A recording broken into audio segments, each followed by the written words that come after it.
Organic creamery వాళ్ళ హైదరాబాద్లోని అతి పెద్ద స్టోర్స్లో ఉన్నాం మనం అట్ హిమాయత్ నగర్. సో ఒక చిన్న టూర్ విజిట్ చేసి ఎక్స్ప్లెయిన్ చేస్తాం మీకు. ఇక్కడ మీరు చూసుకుంటే ఐస్ క్రీమ్ తినడం హెల్త్కి మంచిది అని ఎందుకు చెప్పానో నేను చెప్తాను. Because let us take a look at the ingredients.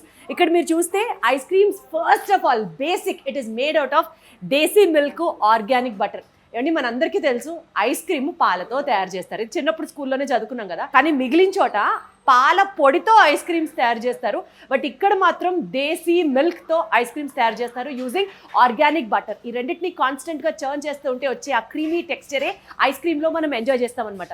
And next ఇక్కడ మనం ఇవి చూడొచ్చు, organic cocoa and organic fruits. బేసికల్గా ఇంగ్రీడియంట్స్ అనేవి ఎందుకు చాలా ఇంపార్టెంటో నేను చెప్తాను.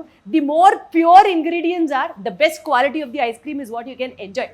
అండ్ మన హెల్త్కి బెనిఫిట్ అని నేను చెప్పాను కాబట్టి యూజువల్లీ మనం base of any ice cream తయారు చేయాలంటే వెనీలా ఐస్ క్రీమ్ తయారు చేస్తారు. సో వెనీలా ఎసెన్స్ కలుపుతారు.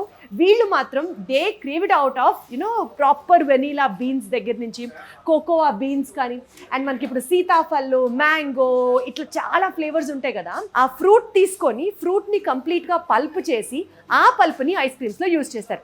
ఇక్కడ మీరు అర్థం చేసుకోవాల్సిన పాయింట్, యూజువల్గా వాళ్ళు ప్రిజర్వేటివ్స్ యాడ్ చేస్తారు, కానీ that is not the case in our organic creamery. ఫ్రూట్స్ని తీసుకొని అది -డిగ్రీస్ టెంపరేచర్లో దే సేవ్ ఇట్ అండ్ మనం ఐస్ క్రీమ్ తయారు చేసేటప్పుడు మాత్రమే they take out the fruit out of it. ఇది చాలా అంటే చాలా మంచి పాయింట్. ఇక్కడ ఎక్కడ వాళ్ళు ప్రిజర్వేటివ్స్ యూజ్ చేయట్లేదు.